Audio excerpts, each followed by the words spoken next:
of stuff coming on the show again today. It feels like I'm always saying that, but it is kind of the truth. Like, so we're going to have one of my old teammates. Oh, he seems to be coming in here talking about the Antrim finals up and down the country. Let's start off with the big ignorant head of Cian Waldron, my old teammate from Tula, who's up there masquerading as a decent quality hurler up in Antrim.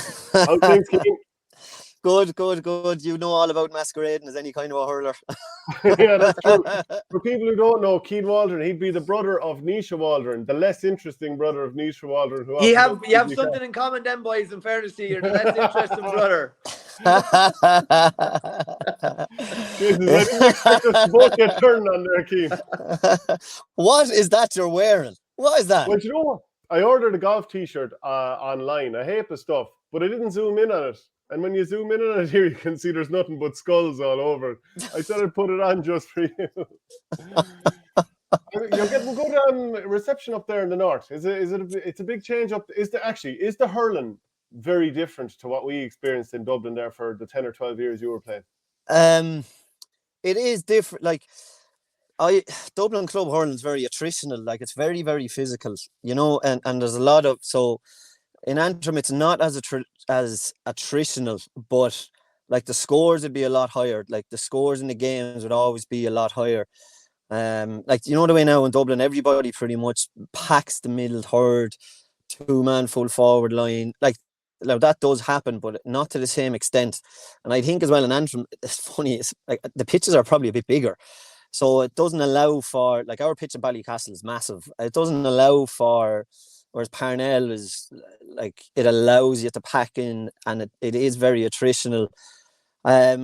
Probably not as physical as Dublin, but then I don't know, is there a lot of county championships as physical as Dublin? Because I always felt when we came out, it was one of the advantages that we had over a lot of teams. We were a lot more physical than them.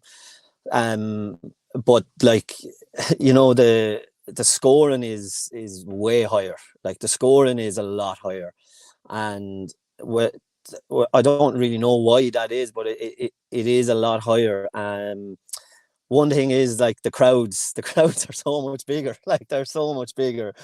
Like, we could get a league game, and you know, it would probably get as much as we got in the championship match with Coola. Like, and it's it makes it great. Like, but at the same time, you know, the way league game in Dublin, you could kind of not post it in, but you didn't have to be going at 100%. Where if you're not going at 100%, well, no.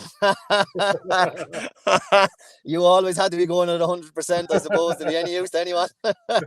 So if you're not going, you'll hear about it like pretty quickly. But it is very enjoyable, I have to say. It's really, really enjoyable, just because of the rivalries, because of the crowds, because of everything. And it's real hurling. Like, I'm in Ballycastle, it's real hurling country. Like, we got knocked out when Saturday week ago, and just first kind of night out afterwards, and all anybody wanted to talk about in the pub was hurling. Like, and I wouldn't even know a lot of people that well, but everybody kind of feels like they know you and they come up and chat, and it's hurling is number one. It was great for me, like, moving up to a new town, and straight away you were kind of part of the town just because you were playing hurling, and people knew you and people got to know you, and yeah. But it's been very enjoyable since I've come up. Now, 2 weekends ago wasn't as enjoyable, obviously, but we'll work on that. Cian, just on the final this weekend, I think it's actually hard to appreciate just how many people are at these games until you're actually up there. So a video panned around at pitch level of the Lochiel Dunloy game. Like, there'll be people from Armagh, down Derry. Like, it'll be absolutely thronged up in Corrigan on Sunday for the final. It'll be mobbed. Now, if the game was in Ballycastle, you probably would get a bigger crowd because it's in North Antrim. Like, one thing people have to realise is how big geographically Antrim is. Like, we're an hour and 10 minutes from Belfast, and that might take, let's say, the neutrals from Cushendall, ourselves, maybe Dunloy, that might take away, but everybody around Belfast will go. Everybody, let's say in Derry, like, I know a couple, I'm teaching here in Dungiven, they will go.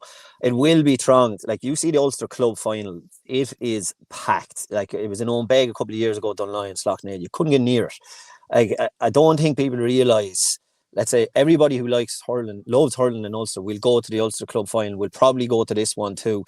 See, the semi-final in Ballycastle, Lochiel and Dunloy. Like, Lochiel bring a boisterous, loud crowd and a big crowd as well. And they were ready. It was funny because I remember after 2 or 3 minutes watching it, and I was like, God, this Lockreal crowd are ready to support a team here that are going to go out and do the business. But like, it is a big crowd, and they bring air horns and flags, and it's great. It's really great to play in. And yeah, there'll be a big crowd in Corrigan on Sunday. What was I going to ask you? I'll come in quickly there. You're in Dungiven. Any sign of Brawley?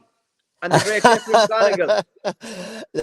No, well, actually, the great Liam Hinfey passed away 2 weeks ago, so I did see one of the Brawley's front sheets. He's involved with the St Mary's hurling team here, so I saw him, and it's a massive occasion for Dungiven, and a great hurling man passed away.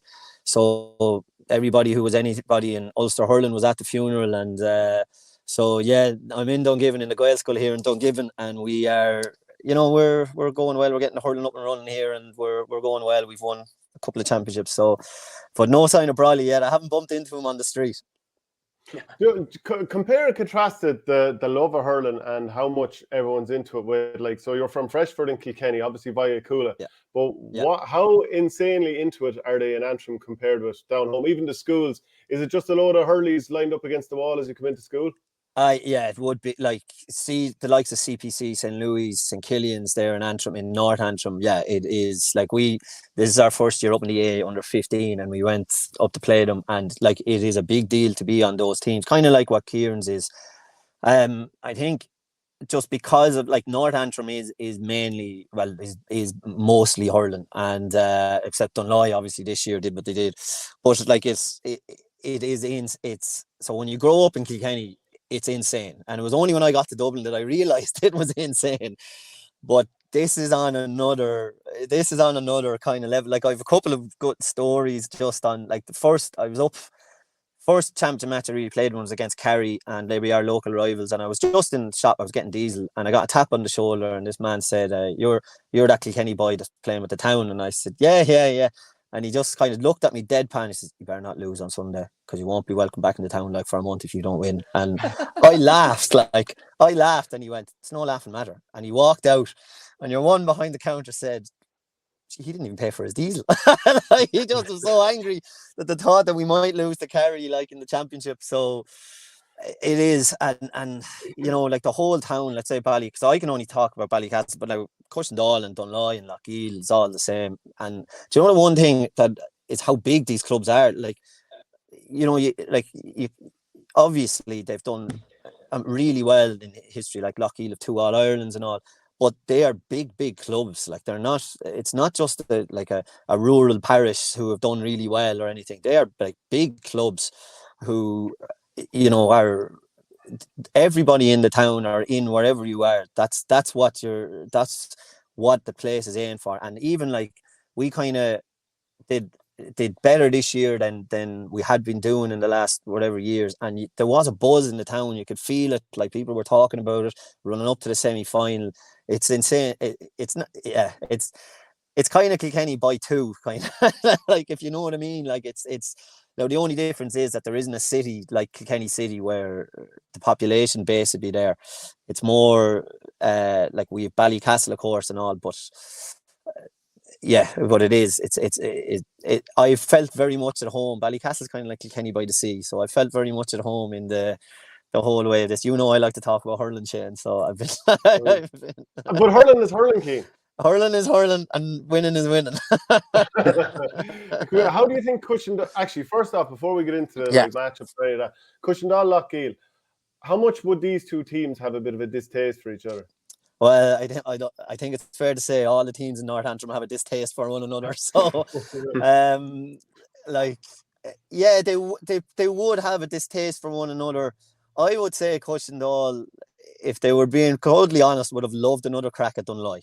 They would have loved another crack at Dunloy. But now that Lockheed are there's nothing that will, like, the Cushendall would love the fact, like, Lockheed have won 4 minors in a row, or probably going for 5 in a row. There's nothing Cushendall would love more than just kind of saying, lads, not your time yet. This is our time. We're the men here. That kind of thing. So, like, the rivalry is massive because the 4 Ballycastle, we haven't won since '86, but so those three clubs have basically shared it between themselves now for a long time, and the Belfast clubs have been very close to making a breakthrough, but no one has for a while. So yeah, it's been shared between the three of them, and the rivalries are very, very big. I'll try and catch Vernie on the hop here.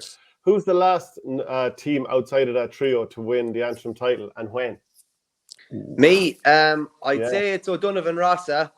Yes, but I couldn't tell you. Early 90s, late 80s. Did they win the All Ireland that year? Oh no, definitely not in 04 anyway. Yeah, they won in 04. Sorry, no, I thought they won one. I think the early 80s. Did they? Beaten in did they win All Ireland? Or were they beaten in one? I thought they beaten in a final. I think yeah. Right. Yeah, I'm checking here. No, I don't think they got to an All Ireland final. They intermediate All Ireland Championship. They won. All right. Who did Buffers Alley beat in the final in when Dorn won? I thought that might have been O'Donovan Ross. I could be wrong. Yeah, I think it was, and I think they beat 4 Roads of Roscommon in the semi-final. So talk about a favourable kind of route to an All Ireland. Should we know? Well, hey, listen, Shano. When Offaly won in '81, we beat Laois, Wexford, and Galway to win an All Ireland. So, not a bad All Ireland to win now. You're not beating those teams these days. King, so what are the big things heading into this final? So of these two teams, who did you play in championship this year? We played both. We were actually in both. We were all in the same group, so we played both of them. Yeah. What's it like playing both of these teams? Are they different? Like Cushendall have a younger team. No. Lockheed would have a younger team. They are very different. Like Cushendall physically are very, very strong. Like their backs, Cushendall's. It's probably a case of that. Like Cushendall's backs are very strong, and Lockheed's strength is probably their forwards. So it is like I can't explain to you the physics. Like we played Cushendall in August, late August in the championship, and I actually in my head I was like, that's me done now. Just the pace and the power and the physicality, because you couldn't get near them, and their backs are so strong, led by Owen Campbell at 6. Like he is. The last day we played them, the last day in sludge, the ground was just, and he was just powering through and clipping points against the wind from 50 yards after running 30 yards with the ball. Like this kind of stuff. He's a real, when you play players and they have this inter-county strength, and he's a real epitome of that. And then you have Paddy and Martin Burke there in the full back line, so they're real shut down full back line. Liam Gillen's there as well, and like Scott Walsh as well. Like their Cushendall's launch pad is their half back line, and if you are not careful, they will run you back the other end of the field and will score on you. And then of course they've Neil McManus up front and Joseph McLaughlin. Like Joseph McLaughlin, I think he's 17 or 18, but he doesn't look like he's 17 or 18. Like he looks like a man, like, and he plays that way too. He scored 3-1 against us, or maybe am I giving him a bit of service? He might have scored more against us in the semi-final. But for a young fella, like he can take the physical stuff. He also was calm in front of goal. Like he finished the 3 goals really well. Like we've a really, really good goalkeeper. Ryan McGarry played in goal for Antrim for years, and he finished them really well. Like, do you know the way a calm kind of a finish, instead of just blasting it, like you might accept a young fella, but just blast it at him. So that's where their strength are. Whereas Lockheed, it's their forwards are the strength. Now they've good backs, like, and all able to hurl, good hurlers. But it's their forwards really are the strength, led by James McNaughton. Again, funny, you play against McNaughton, you realise the level inter-county hurling is at. Like he just runs away from people, big and strong and good in the air. And they will need a big game for him. So the battle between him and Owen Campbell, if Lockheed allow that to happen, will be very, very interesting. I think their midfield against Dunloy really played really well. They both of them, names are beginning to escape me here. But the two of them in midfield, Ryan McKee and Dan McCluskey played really well against Dunloy, and their full forward line, Paul Boyle scoring 1-3. Like it's going to be very interesting, because in the last game, Cushendall shut them down effectively. So are they going to be? If that happens again, Lockheed will be in trouble. Yeah, and I have an image here of you playing against Cushendall as well. That Well, you now, flying through the air, Cian, that's number me 12. flying through the air. That's around then I was kind of thinking that's me finished now for the. But like, if we're going to get into images of us hurling, No, we're not we'll going. leave it Neither at of us that. is going to win that. You've got it, I've a grand little video of Shane all getting caught in the air in the All Ireland Club final replay. We can bring that up again if we want. We can bring that one up. Actually, Yeah. lately they put on the 2015. There's this fella on YouTube and he puts up all the matches. They put on the 2015 county final, and just after half time, you feature heavily. Yeah, I had a ropey start to the second half. Thought I'd get all right otherwise, but yeah, you did. You did. It's worth going and watching for anybody that wants. Just immediately after half time, it's worth going and watching. So, who do you think will win this game, Cushendall, Lockheed? I think Cushendall will just have too much power in the end. I think Lockheed have done brilliantly to beat Dunloy, and it's funny, right from the first 10 minutes of that game, you felt, Lockheed are going well here, and the forwards were flying, and they were holding. They held Dunloy really well in the backs, which is something that you would have been worried about had you been a Lockheed supporter, like where they were going to be able to hold Dunloy. But I just think that Scott Walsh, Owen Campbell, Paddy Burke, and then, of course, like we went through all this, we haven't mentioned Ian McManus, which is a bit, like he scored 4-9 the last day. So I just think that they eventually will hunt them out. And also, like Cushendall's half forward line, work really, really hard, work back, physically tackle really hard. So I just think in the end, as well as that, I think Cushendall are ready to win one. They've been the closest to Dunloy in the last few years, and I just think they're ready to win one, whereas Lockheed are still a bit young. Now, they might totally shock me that it might just be a learning experience. I think that old thing of you have to lose one to win one. For a lot of the Cushendall lads, this is like a routine experience of going to a county final, whereas with Lockheed, some of them, it's their first day out, and like, when it's your first day out in a county final, it's not like it's especially when you play a seasoned team like this, it's very difficult because everything to you is new, and like even like there will be all the pageantry will be there with an Antrim county final. Like what? And like the band and all, like they'll be walking around the field beforehand, and like the anthem and all, like all that. I tell you one thing, they won't be playing Zombie either. I was just about to say that. but like, you know, but all that is something to deal with, and like even small things like during the week, the flags going up around Lockheed, the flags going up, like that does take mentally, it does take you a while. Like I remember Coola in 2012, and even we played Freshford in 2007, played an intermediate final, our first final since '93, and then Coola in 2012. Like you remember that shit, like the difference between 2012 and 2015, where it was all on the match, and you can say, like I'm sure we all said in 2012 it's all on the match, but in our heads, like even the parade and everything, we played the occasion big time. Yeah, and like that wasn't. It's not like the management's fault or anything. It's just it seeps into your head, like. And so that's something that I think Cushendall will have over Lockheed. But then there is an arrogance with Lockheed. You know, they've won 2 Club All Irelands, and this is their birthright. This is what these lads were brought up to do. Like, you know, so there is that arrogance. This mightn't bother them at all. Like, so yeah, well, Steve Verney has that as well. In Bird, there's a fierce arrogance. By the way, I'm only messing about Ireland's call in case it's to wind up Cian, who was born in the north. No. You made the comment now. You can accept the Twitter comeback or the X, whatever it is these days. So Joe Butler says, "Is it hurls or hurlers or hurleys?" He should say in Antrim. Oh, I don't know, hurls. I think that's the job. But, yeah. Hurleys, well, I'll make sure it's hurls by the time I die here. You have that much play, do you? Hold on a second now. You say hurls, do you? Your brother says hurleys, I think. No, he doesn't. No, he doesn't. Does he? I don't think so. No, I doubt. Does. I doubt. Well, if he does, my father will have to sit down with him and have a chat about that, because that's not like, you know, you can't be allowing that pollute in. If he is, he's playing to his audience and he's forgetting who he really is. Like, he's thinking he's the macho man again here. Yeah, but like, it's a caricature. Hey, Cian, you'd have a fair, you'd be keeping a fair eye in Kilkenny, obviously, as well. Yeah. Semi-finals this weekend. Brian Cody on the line with the Village coming up against Ballyhale. I just cannot see it, like, unless the Village play 10 points above themselves, or 10 points above what I've seen so far this year. Yeah. Is there any hope of an upset here? Because Ballyhale got over that kind of big banana skin of the quarter-final against the Borough. Yeah. Any chance of an upset in this game? Yeah. Well, there is always, because it's the village. Again, I was saying about Locheil's arrogance. Like the village have that too, and rightly so. Like, you know, because they have won and all, and so there is always that chance. Like, I mean, what year was it? The COVID one? Like, I wouldn't have given them much of a chance that year against Ballyhale, and they probably should have won that game.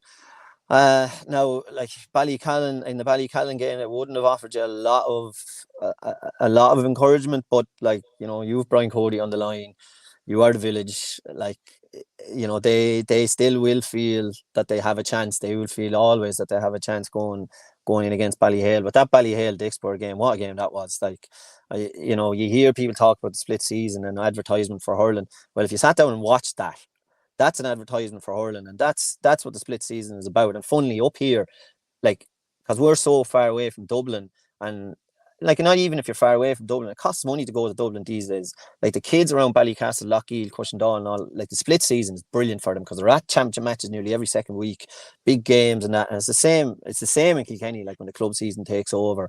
So, like, that advertisement last week was an absolutely brilliant, like, two real top high level teams going at it.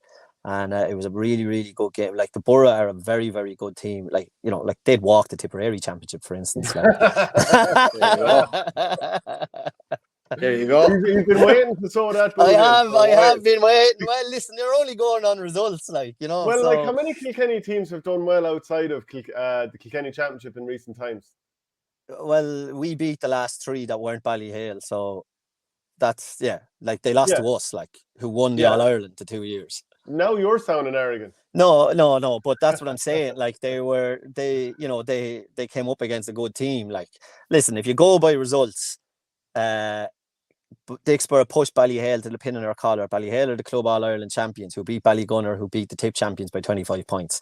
So, you know, maybe in extra time there not so long ago. Yeah, that's true. Rhinos are a very good team. Yeah. Everyone's a good team except Tipperary teams, according to you. No, I'm just challenging your narrative. Your narrative. I don't have a narrative. You do, of course. What about the other semi-final, O'Loughlin Gales, who Verney thinks will win the county championship against Bennett's Bridge, who've been, like, Bennett's Bridge have been scoring goals for fun lately, and like, they have done a lot of that. They have been. I've been really impressed. Nicky Brennan was on with you a couple of weeks ago, and he tipped them, and I kind of was like, that's. Be God, and we've lost him. Kylcha, he's lost. I'd say he had an incoming call now somehow. I'd say somehow people up in Antrim heard themselves being called arrogant across the board, and someone came from him eventually. But like, just even to flesh out that point in Bennett's Bridge, even last week against the Glenmore team, who I think had beaten them in the league stages of the championship, they went ahead and put on 3-14. And wasn't Liam Blanchfield had scored 4 goals against, was it Tullaroan, if memory serves me correct? Like, if you've got a team that can score goals, you always got a chance.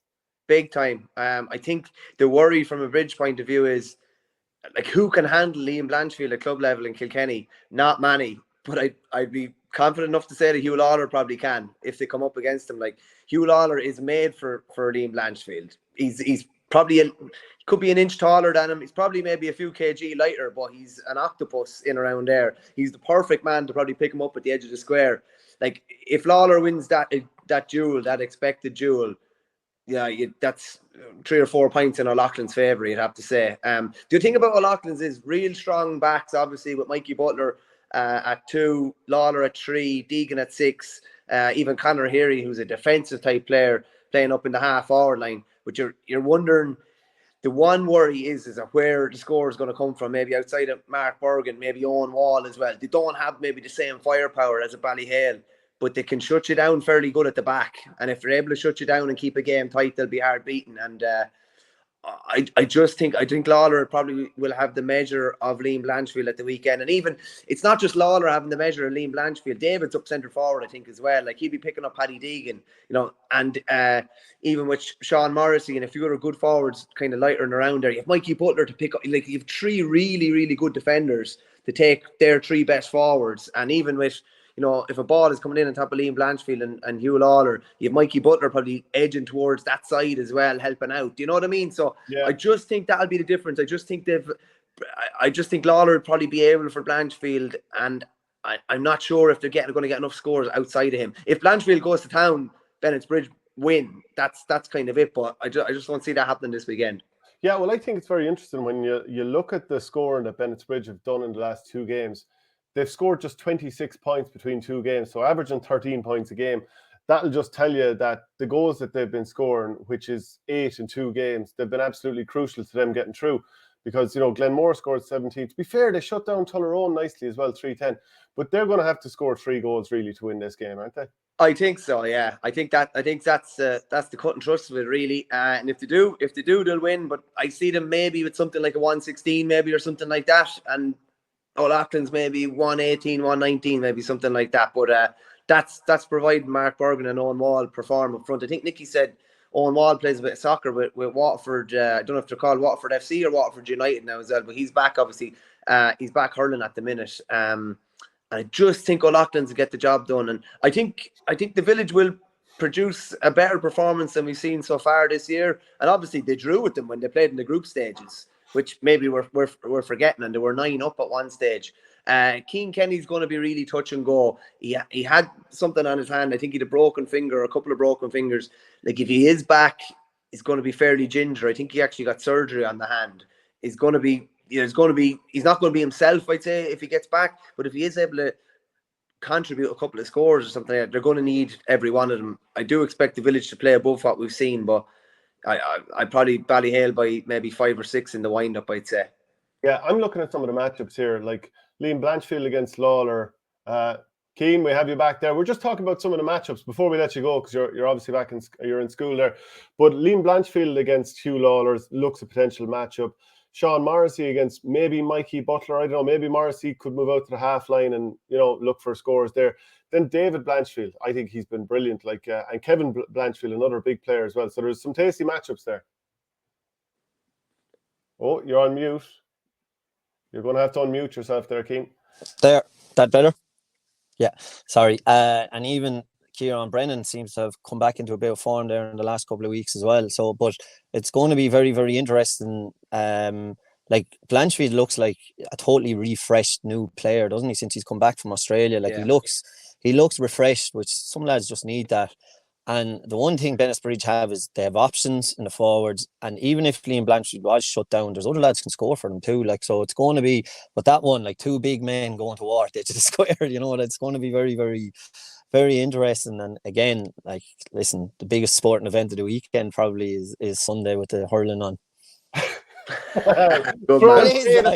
Let's be honest about it, They lose the rugby, everyone forget about it by Monday. You lose a club semi-final or a county final, nobody forgets about it in your local area until I was only saying this to Ross King last week, Cian, and you were talking about the flags and stuff going up. There is nothing worse than the week of a county final when you're not involved and you're within 5 miles of your most hated rivals, and you're seeing flags and you're seeing tires painted. It's just that horrible. There's no other kind of thing would give you that sickening feeling in your stomach like that. There's not worse.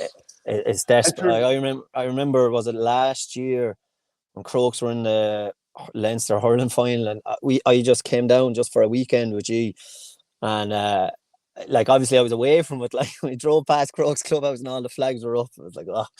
So it is, and there wouldn't be, like, it is very, very difficult. It is, like, I don't think there's too many Ballycastle people driving through Lockheed or Cushendall in the next few weeks. I'll be hiding out. This whole topic though of other teams, and you're not in the county final preparation. So this weekend, awfully, it's the first final since, is it 06, Vernie, since it was at St. Brendan's Park? Yeah, in 06, yeah. This is a picture from the game. There you are with that gorgeous helmet. Oh, Peach, holding a jersey, actually. Nice definition in my forearms, actually. To be fair, not bad on the tie game either. Yeah. Big out long togs, the good old days. And a pair of socks in the shorts as well. pulling the micro face guard off the helmet and putting it on your Cooper. Big black bars, you can barely see through them. No, but the only thing about the black bars is I remember when the Kilkenny face guards came in, I was the early kind of noughties, and I remember two lads getting badly bursted in the face because the bars are really, really small. Those micro bars are impenetrable. You cannot get through them. Yeah, you could drive a car over your helmet and the things wouldn't break. No, you weren't getting hit with it. I don't remember saying we played Dixborough in a challenge match there, and I nearly got my nose broke through. The bar actually bent in, and it just like split me straight through it. And then about 3 weeks later, I got hit with a slitter in the forehead. Same thing, bent the bar back in. That was it. That's the end of that. So I went to the new Cooper. To be fair to Cian, he's very hardy. Now, there was a run of him going to being taken away by ambulance 3 years in a row, but other than that, fierce hardy. There was. It wasn't 3 years, quite 3 years in a row. But look, listen, when you're small enough as I am, that's going to happen to you. Right, you have to get back to school now. Before you come up with any more insults for me, I better let you go. Do you know Shane never had the black bars in the helmet? Never. Do you know why? Well, the old snout would be coming out, banging off it, so you couldn't have it that close to him. Right, good luck. Good luck. See ya. Right, yeah, that lad will be on WhatsApp now. He'll be humming on WhatsApp now for the next fight.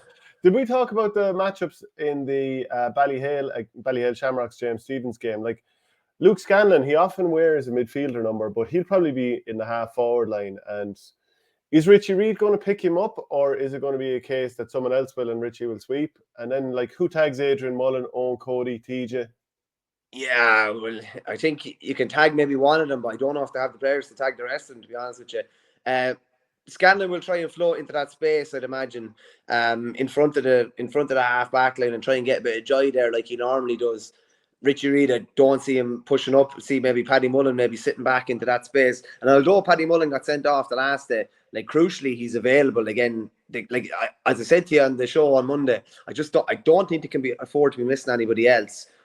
I don't think Colin Fennelly's going to start at the weekend. From what I saw, it'll be fairly maybe he will. It'll be a fairly miraculous recovery if he does, and taking in the flying back to Dubai and then flying home again. It'll be a fair effort if he does play. Niall Brazel plays 6 for the Village. He's not necessarily a marker. Is he going to follow TJ? I find it hard to see that he will. He's not that. He doesn't seem to me that type of player. He's more of a playmaker and very good at sitting into that pocket and getting on a lot of balls. So I'm just not sure if they might be able to pick up one or two of them. But when you look at Cody, Mullen, TJ, they might be able to maybe keep one of them quiet. But I don't know if they definitely want. I'd say 2 out of 3 will do fairly well. You've seen a lot of James Stephens over the last few years. Is it fair to say that finding a very obvious number 6 seems to be a challenge? Because I'm just thinking of players who definitely don't traditionally play 6. And I know you can obviously be redeployed as a 6 because it's a hurler's position in a lot of ways. But I remember Owen Larkin playing there in 2019, and trying to pick up, it's grand if you're not up against TJ Reid or whatever. But, they would have had a tough day trying to get a midfielder to cover him / let Owen cover. Cian Kenny has played there now. Niall Brazel, who we would have seen previously as a forward. They're all forwards. And they're all really good players, right? And they've all had, for example, Owen Larkin was unmarkable at times or whatever at the other end of the pitch. But at the very end of your career, it's a tough ask. So is there obvious 6s coming through in James Stephens? Has that been a running issue? Well, they won the minor a couple of weeks ago, so I don't know. I don't know who was playing centre back that day, but that was their first minor to win since 2011 or 12, I think. So they have a bit coming, but there doesn't seem like it's such a difficult position to fill. It's so important, it's so pivotal. Hurling will change, and it will continue to change over the next God knows how long. But if you have a strong half back line and you have a really good centre back who can dictate the game and control the game, that will never change. How important that is. So I'd expect, I don't know, I think Brazel will sit back and they'll try maybe get a midfielder to pick up TJ, but I wouldn't be a bit surprised if Ballyhale front load the full forward line again like they did the last day and go for the throat straight away. Dixborough could have been 2-3 to no score down after 5 minutes easily last day. Easily. Mullen had a chance to just whistle over the bar. Niall Shortall had a chance that was saved as well. They missed a couple of point chances as well. The Village need to get a decent start. It needs to be level after the first quarter, or they're in big trouble, I would say. But no, I just think there's too many holes to plug, and I'm not sure if they have the caliber of personnel available to them at this minute.